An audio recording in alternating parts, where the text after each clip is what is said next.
Hi everyone, my name is Dr. Unami. I want to share a short story about my journey to becoming me, the doctor. I come from a little village in a country called Botswana. Botswana is a country that is mainly a desert. So where I come from, there was a lot of dust, and I learned to write on that dust. Those humble beginnings led me and built me to be who I am today. The beauty of writing on the ground was that I could wipe it off. I would write, and if it's not okay, my teacher would correct me and will wipe it and write again. For me, it was the beginning of a life lesson.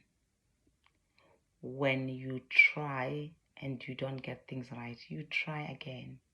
You wipe them off and you try again. In the village that I grew up in, there was hardly hope, except that I came from a family that was looked upon as the hope. That is where hope was, because of who they were. I left the village to go to upper school. When I went to upper school, I met people from diverse backgrounds and people that were to lead me into be the young woman, to being the woman that I am.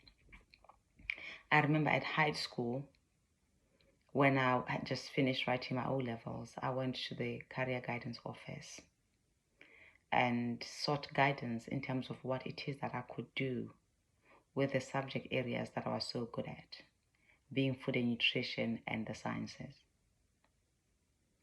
The career officer reached out onto a shelf and brought up a book and opened it and said, "You can do tourism and hotels." With that, the application process started. I didn't know what I was getting myself into. And then I found myself in London studying tourism. I finished that and I went to university and I did hotels. When I was doing that, I could tell this is not the path that I'd hoped for. But because I was committed to it, I finished and I went back home. When I got home, I started to work and the dissonance started. I then applied to go and further my studies one more time. In that application, I put my then course leader as my referee. He comes back a few months later through snail mail to say, "Unami, I'm sorry, I cannot be your referee because I do not believe you've got what it takes to further your studies," basically. In view of that, I just kind of resigned into it because I knew I couldn't go back and forth with him. There was no time for doing that. We didn't have email at the time. So I carried forth and I worked, but the dissonance didn't die. It stayed with me. I worked. In my working, the dissonance stayed, and I decided at that point that I'm going to apply for further studies one more time.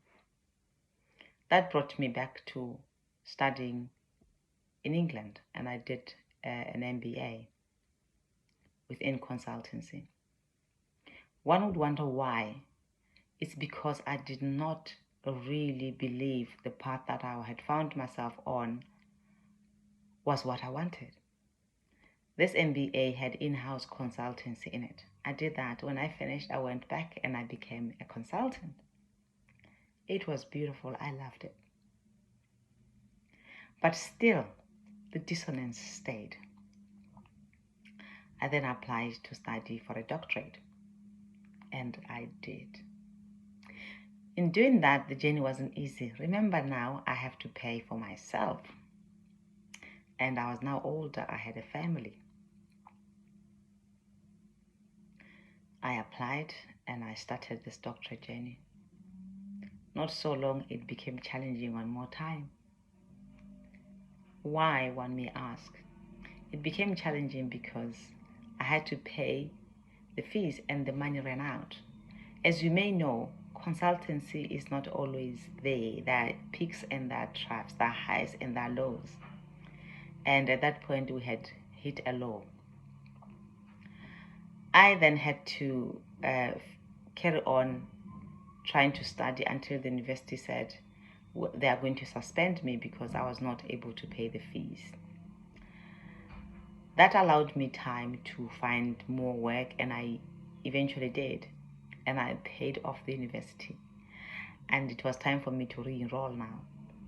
With that excitement of re-enrolling, I'm thinking, yeah, I've got everything together, then I'll start and complete my dream. I hit another hurdle. The speed bump this time around was that, Unami, you are yet again not good enough. Remember, I was told I was not good enough when I applied immediately after the hotel studies. I'm told this time around I'm not good enough. My work wasn't good enough. So they were suggesting that I do a branch out to do an MPhil instead.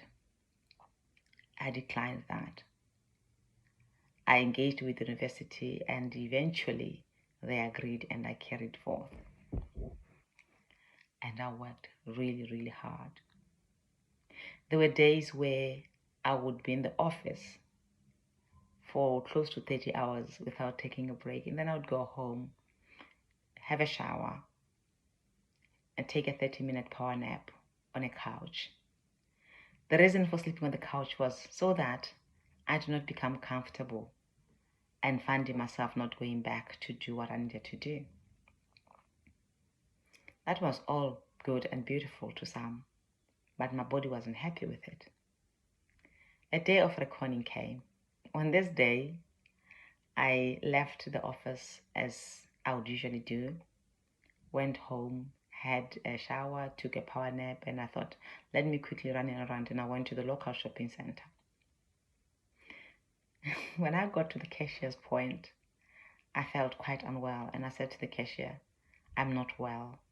And she says, you look it. Do take a seat. And I said, no, I won't be able to take a seat. I would rather be in the car where I could put a speaker on without disrupting anybody else. And I did, and I went. In the parking lot, there was a security officer taking his rounds. I opened the car and then I called the ambulance and I pushed the chair back. Whilst I was speaking to the ambulance people, I collapsed. I'm being told now that that security officer took over and spoke to the ambulance people. I woke up later in the evening. And remember, I collapsed in the morning. That was around about 7 o'clock in the morning, around about 7:30. When I woke up, when I came around in the hospital, I couldn't remember my children's names. I couldn't remember where some of them were. For me, that was a wake-up call. A wake-up call to slow down. And I did slow down. However, I did not stop the determination to complete. I did. I still worked and I completed.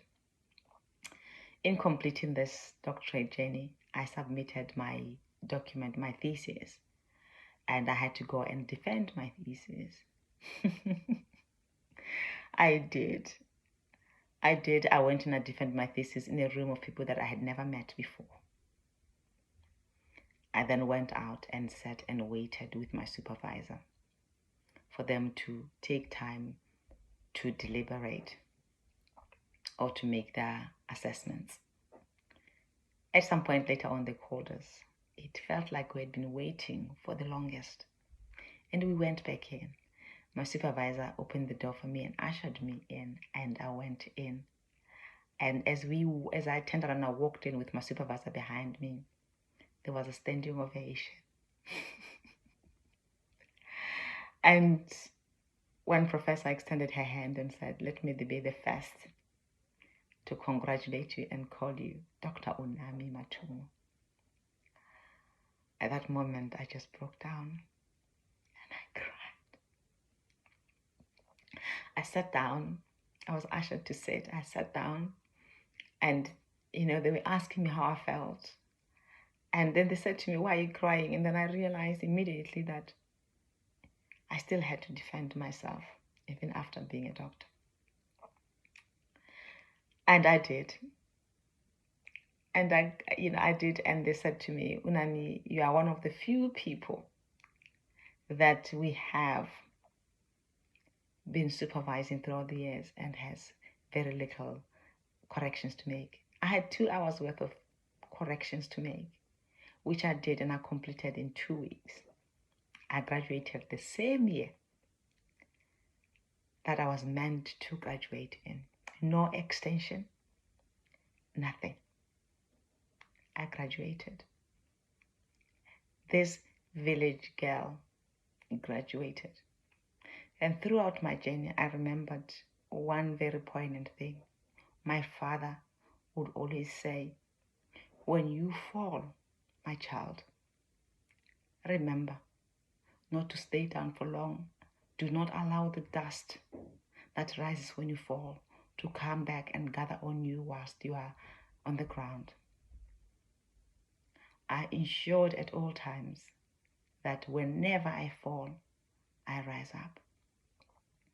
I want you to take away these 3 things also. I want you to remember that in life, it is upon us to reach out and ask for help. And to also remember that whatever it is that one of us would want to do, it has already been done before, and somebody has done it so well. I have done it.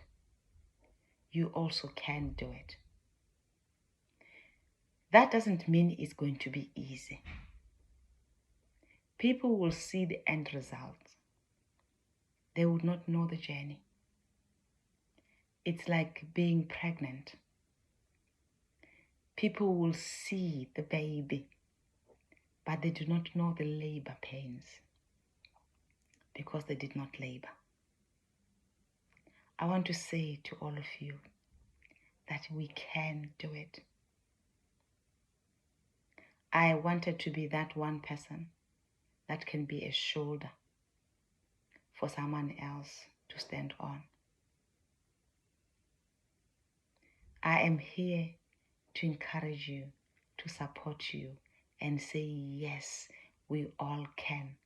It is in ourselves. It is within ourselves. It is inside already. We just have to live it. It may not be easy. And sometimes we are the only ones who can help ourselves achieve what it is that we are looking for. We can do it. And I'm extending my hand out and say, hold my hand, or let me hold your hand. You can do it, just like I did. Thank you.